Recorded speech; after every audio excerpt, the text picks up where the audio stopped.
Gawa tayo ng empanada. Wala lang din ako mag-reply sa inbox.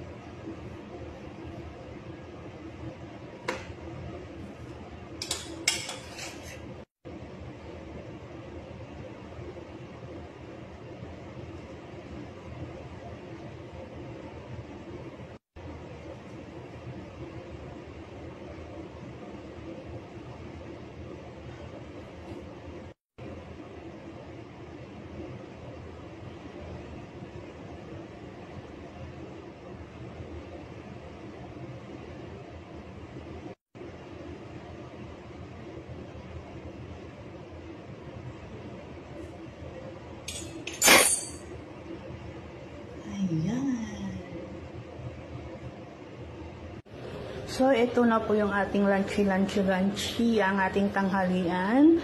Tag 3 pieces kami ni Bossing. Ayan. Tawag niya dyan is curry puff, pero wala naman talagang curry. So, tawag ko naman empanada. Bahala kayo kung anong tawag dyan. Basta yun na yun.